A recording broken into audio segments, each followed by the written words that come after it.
This is gonna blow your mind. Your phone charges wirelessly in your Silverado, but when it doesn't, here's exactly what to do. First, make sure your Silverado is in park and the engine is off. Safety first, always. Check if your phone actually supports wireless charging. Not all phones do.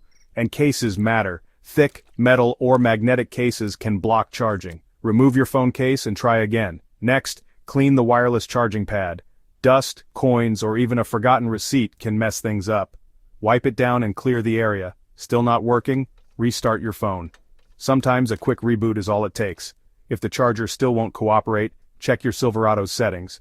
Go to the infotainment screen, tap Settings, then Devices. Make sure wireless charging is enabled. Try a different phone if you can. If another phone works, the issue is probably with your device, not the truck. Last, check your vehicle's fuse box. A blown fuse could be cutting power to the charger. Consult your Silverado's manual to find the right fuse and replace it if needed. If you've tried everything and it's still a no-go, it might be time to visit your Chevy dealer. Now you know what to do if your Chevy Silverado wireless charger isn't working. Stay charged out there.